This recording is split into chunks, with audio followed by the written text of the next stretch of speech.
The image you're seeing on your screen is the manifestation of my frustration.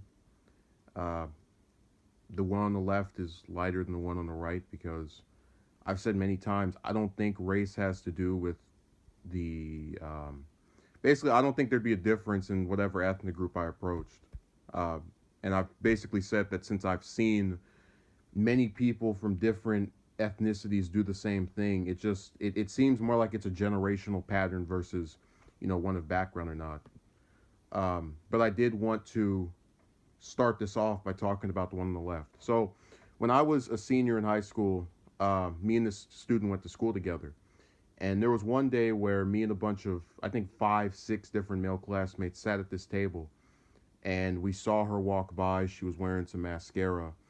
And this is a big deal for me because I've refrained, especially in recent years, from talking to other men, with the exception of my best friend, about if I think some woman's attractive or not, because I call them romance communists, where they have this thing where they can't believe, or they're so incensed by the idea that someone else could find a person that they don't find attractive. So like it blows their minds that you would even consider this person to be um, beautiful, or whatever other term you might want to use. Well, look, so she walks past us with wearing the mascara, and they compliment her physique because she was a very well what's a what's a good term for this? She wasn't overweight at all. It was and if I were to just go off of her body as far as just being this person with no weight on her, she would be a 10 out of 10. Um, and that's something that I've generally liked in the opposite sex. Uh, it looked really really good. But that's where the compliments stop because they turn over to her face and they say, she probably has like one of the five lowest ranking faces in our entire class, which had about maybe 60, 50, 70 different students. It was some, double, 4 or 5 dozen students in there. And, I kind of get where they're coming from, but again, I don't really contribute to the conversation. So basically, after that school year is over, I leave her alone. And I leave all these other people alone. I don't talk to any um, of these students anymore, and I just kind of do my own thing, for the next year or so. And then one day, I am on Instagram and I see that she has put up pictures of her in a hospital wearing this hospital gown and holding some newborn child or whatever. Um, and this is like only a little bit over a year since we graduated. So I can instantly say and tell to myself that she probably isn't in the best situation financially. Just speculation. The fact that the guy wasn't in the photos anywhere is also another giveaway. And I really just I look at these photos, I get kind of annoyed, and I say, you know what? People all are moving at their own pace, so I'm not even going to worry about it. I'm 19 going on 20 at the moment. Me and her are the same age, so I'm just kind of like a little bit annoyed by this because again, I don't think she's had to go through the pitfalls of the various different people that you talk to and try to get interested and whatnot. But whatever. So the next day I'm talking. This is, uh, this me seeing this photo is while I am interacting with a woman that I'm trying to court in another state, and I'm trying to make arrangements for her to come to where I am. And she has shot down the idea of having children. She shot down really basically everything I want to do other than get married, which that's a big part of it. So it's kind of like a non-starter right from there. Um, but look, so I occasionally will still see posts of this woman on Instagram, and she's posing with her child, and I made commentary that when these a lot of these millennial chicks, especially if they're like under 30, when they have kids, they turn them into props like dolls for photos where they can pose with them and make it seem like life is so wonderful and spectacular, and how great it is to have one of these.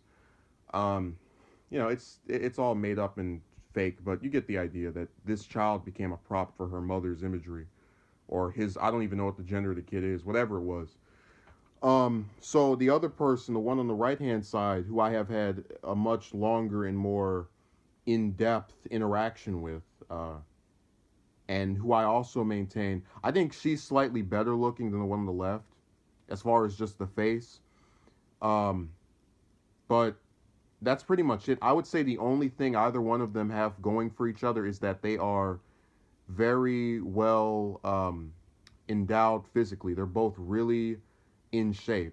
Not in shape like a bodybuilder, but they don't have that much really or any weight on them, and that's a thing I find attractive, even if their faces might not be that.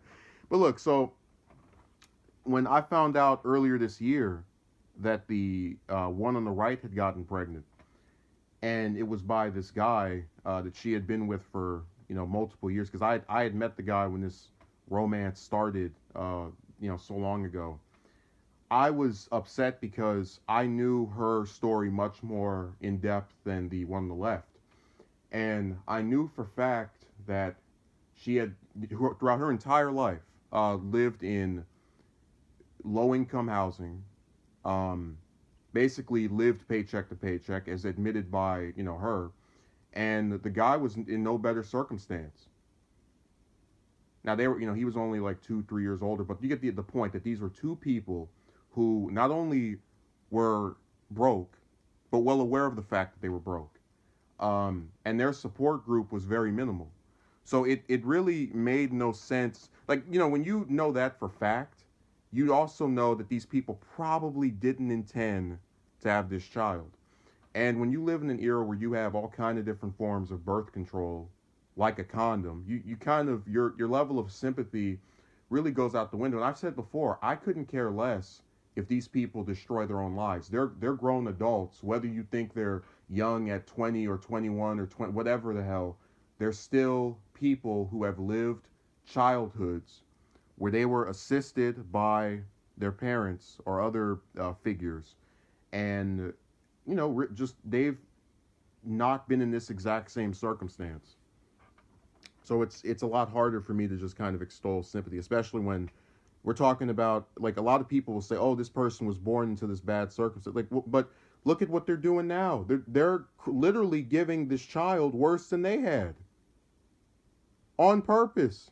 It's not like, again, oh, this someone left a baby at my door and I live in a one room shack. No, we're talking about opening your legs and allowing an unprotected banana to go inside, and then this pops out 9 months later.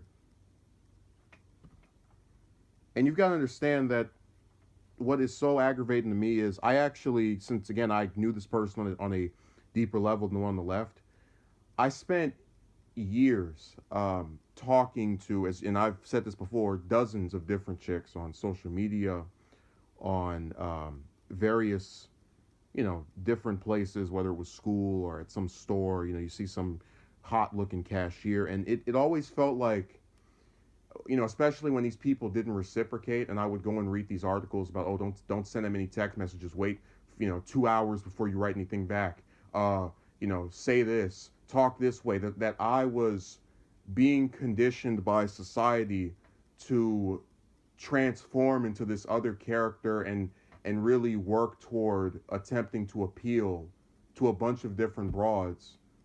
Whereas this woman, all she had to do was take a shower and know this guy for a little while, and then have him confess his romantic feelings and have her say yes, and then, you know, uh, live happily ever after. And it just, like, I couldn't fathom how I could have sat here, because I told you before that I realized at a certain point that the dream I once had, let me explain what this was. The idea, and people, I think most people would agree this is what a relationship should be about. Even the lady lacking logic who argued with me about every single thing having to do with anything admitted that I knew what the point of a relationship was.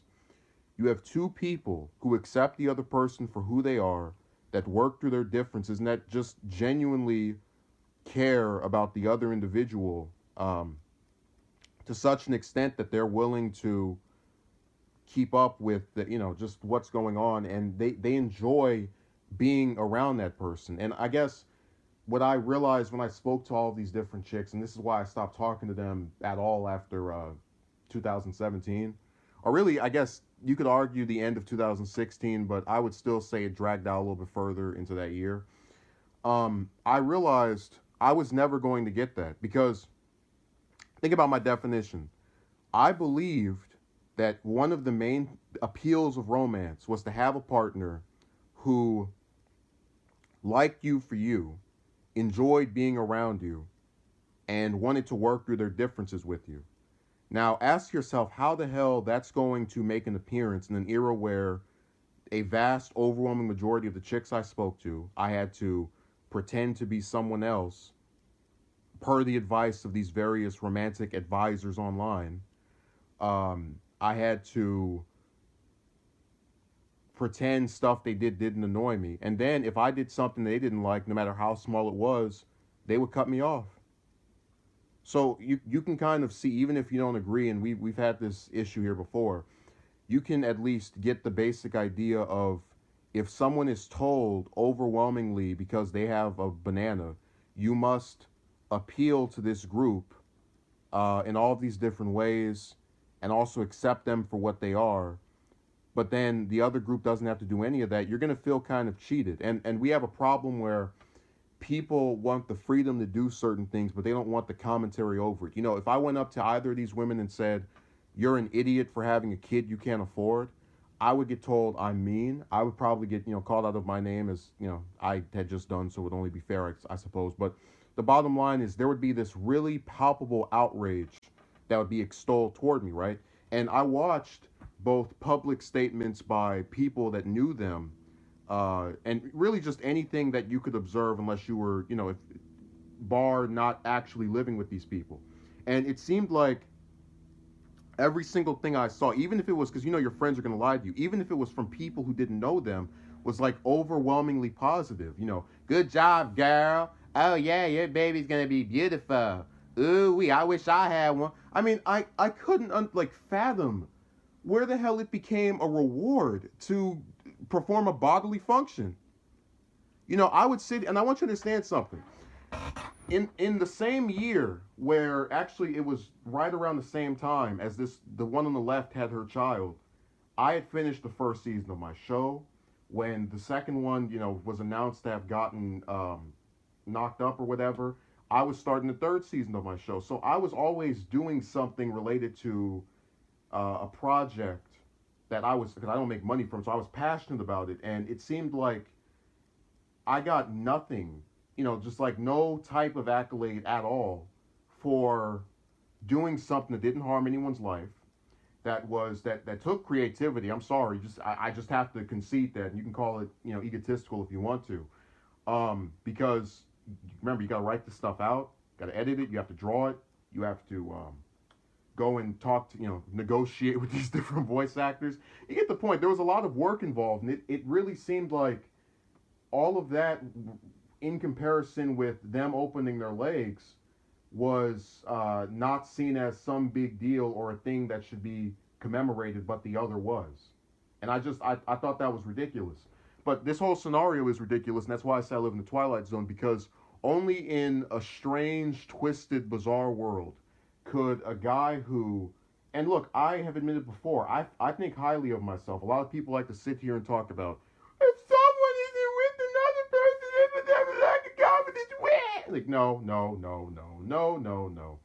Because I have frequently said that I think I'm well versed in history. I think I'm well versed in current events, that I can draw, that I can write. Um, I have patience because I put up with a lot of stuff. I'm very methodical and organized. I plot things out in advance. So, you'll have to forgive me for my high opinion of me. And these are just a couple of things that are verifiable through my acquaintanceships and various people I interact with. I don't like drama, which is why I limit my circle of people I talk to. Um, so, I say all these things because these are various character traits that I think are positive. I'm not someone who usually brags about what they are, but I'm willing to put my record on the table if it means understanding why I'm as frustrated with this scenario as I am, just for other people that don't get it. with both of these chicks, right? They don't have and I know this from both knowing them in person and seeing them online. They don't have an online presence because with me, I talk about news events. I talk about kind of different stuff. I put stuff on here that's drawing related. I do a lot of things that are conducive to either telling a story or expressing some kind of public event, or something that is related to contemporary actions, or there's some basis for it. It's me expressing something that I've taken the time to learn and understand and get behind. With both of them, their online presence is limited to taking a bunch of stupid pictures of themselves. They're not funny. I've never seen anyone laugh at a single joke they've made. They're not smart because neither one of them has shown themselves to really be adept at any topic. And this is, again, verifiable by other people who have met them. So, forgive me if I'm being harsh, but when I see people who literally have nothing to offer other than a triangle being able to get something that I have to, bend over backwards a million times over just to like possibly believe is within my reach ever, you'll have to forgive me for thinking that it's a bunch of nonsense. Like, I've said before that there's this entire dating thing would never have happened if I was a chick. And I've expressed that sentiment because I have seen people who are literally as worthless as a branch of a tree that fell off and started to mold and rot on the side of the street, being able to get with, in a lot of cases, either men who are worth something, or even if the guy isn't worth anything, they're still able to not do a tenth of the work that modern males are expected to do in order to get with someone. That's true. I've seen it happen, and these two are perfect examples of it. How much are you willing to bet that the one on the left didn't have to go to that guy and go, oh, let me put on these clothes, make sure my hair looks like this. Let me make sure I'm able to make him laugh. Let me make sure I'm able to, appeal to him and all. Like, no, they didn't have to do any of that because their appeal is limited and, somehow successful simply through being a woman. Like, that's the whole key to anything they've been able to do as far as the success of their romance stuff. That's it. And you gotta understand the other part of this is that a lot of times I look at scenarios like this one and I say to myself, there is something wrong when I, as a guy, am expected to earn some high revenue and get some decent, wonderful place, have some car that is flashy, even though I don't need that, which is why I don't have one. It's literally nothing to me, and then be expected to want to get with a woman who owns nothing, who's not an engaging conversationalist in the slightest, who is stupid because again, both of these people don't. They're you can tell from speaking to them, and you'd have to be dumb to do what they did, and yet somehow like they're able to have more success with the opposite gender. But also, to close off the point I was making, if I were to have these things that people tell me to have when I talk to a woman, I would not want any of them. Like these two wouldn't even be on, like anywhere on the map. I would, you know how with Kitty Pryde from the X-Men, how she phases through stuff. They would phase right through me. I wouldn't even see them. They would not register at all. And that's not about thinking that you're the greatest guy, because again I'm not. But the point is, if I'm a 2 or a 3 on some woman's romantic radar, these broads should be a negative 7 or 8 on a guy's romantic radar because they have nothing to offer other than a biological function that you can not only pay for if you're wealthy enough to afford it, but you also can get for cheap prices in places like Vegas where it's legal to have that kind of exchange. So, the idea that they're offering something that is actually valuable or worthy is comical. And again, just to kind of go back to what I was saying about how I'm organized, I planned out how this was going to work with the woman. I was going to talk to someone for a period of months, meet them in person repeatedly, and then, get married, be together for some semblance of months, have a child. Now, the reason this is different from what they did is because I recognize the fact that this is a major responsibility, that people need excesses of funds, and a lot of times you have to sacrifice what you want in order to actually go through with this thing. And I was willing to do that.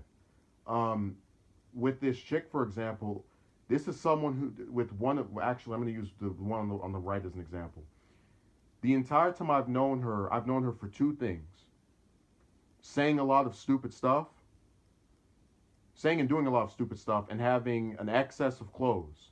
Literally bags and bags and bags and bags and bags of clothes.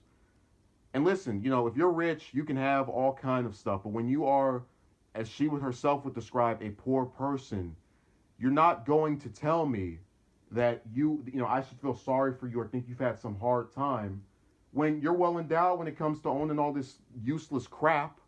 So and look, back when it was just her destroying her own life, whatever. She's an adult, she can piss away all her dollars, until the end of time. But this child is going to get screwed over by having two parents who can't control their impulses. Because I see a lot of stuff I like, a lot of different items and stuff that, I guess if I were more of a person who was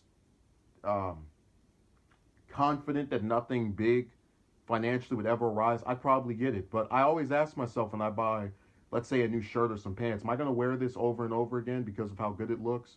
Am I going to, I ask myself, what full extent am I going to use this for? And that's typically, if I think it's going to be a long time, I'll get it. But that's my point, that's a measure I take that is calculated and also measured. I know I've said measured twice, it's redundant, but it's calculated and it's organized. It's about trying to figure out if doing this is worth my time. And when I quit talking to chicks, I sat back and thought about what I had gained from talking to them.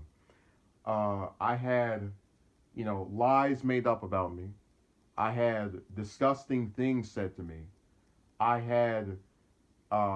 was used because some of them, as I've mentioned before, one of them on Reddit literally stopped speaking to me, begs me to keep talking to her among all these other people that she's talking to, and then announces when she trades Skype information with me, oh, by the way, and this, again, after having a sexually charged conversation in text, I have a boyfriend. It's like, well, why the hell did you give me your oh, I thought we were going to be friends. No! But this is my point, that when I looked back and I said, I have gained nothing from talking to this entire group, that was when I quit. That was when I said, I'm hanging up the hat. There's no more reason for this. We're going to close the book. And when I talked about the lady lacking logic, she argued that because she talked about her own romantic experiences, which really had nothing to do with mine, because like I said, a lot of these chicks have never experienced rejection, or if they have, it's one person versus, if you're a guy, dozens and dozens and dozens. And you know how the modern psyche is. Oh, just get over the fact that all these chicks don't like you. Yeah, man, eventually someone will come around because we're all assured to get with the woman, right? Right. Yeah, yeah. So my point is that when I was talking to Lady Lacking Logic, she said a line that pissed me off, which is that when I was telling her that all I got from talking to these different broads was stories, anecdotal things I could relate about how ridiculous they were. And she responded that all of us in all of our romances only come out of it with stories. And this is before the one on the right was revealed to be pregnant. But I would ask her, in reference to the one on the left, what the hell do you call what she now currently holds in her hands every day? Is that child a story? What the hell do you call all of these different couples who've been married for 30, 40, 50 years? Is that a story? With multiple children and houses and various other things they acquired together? That's a story? And see, this is why I don't like talking to people who have not experienced what I have when it comes to dating, because they take things that don't coincide, right? Like, I'm sorry, some woman who's only been with 2-3 guys after approaching, let's be kind and say 6 or 7, does not have the right to try and expect me to think I'm going to listen or believe that what they have to say is actually worth the damn as pertains to this, because it doesn't relate. And to sit here and tell her about the one on the right and to have her defend the indefensible. Oh, her background. It's like, I know her background. So don't try to play that little liberal game of this person's back. Like, oh, that in that person's background, no one taught them how to use a condom.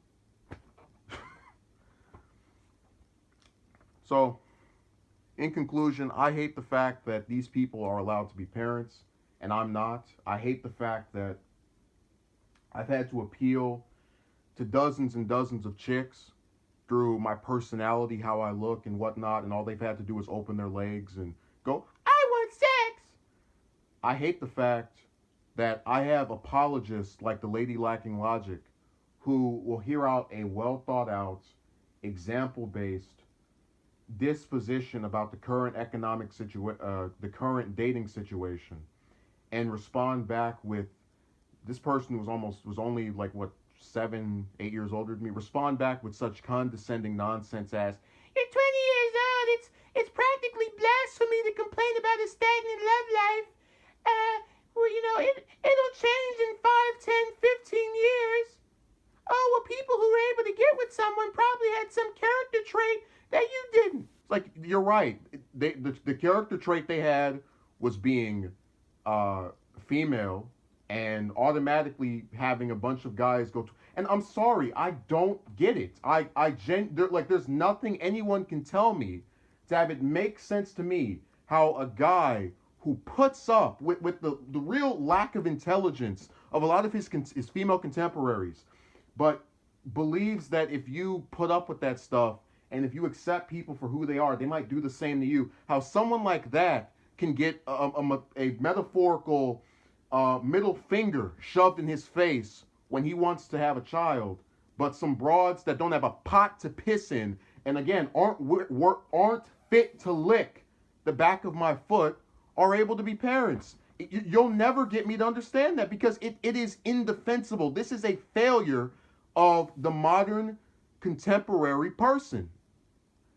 People like this, people who they don't have a personality. They're not intelligent.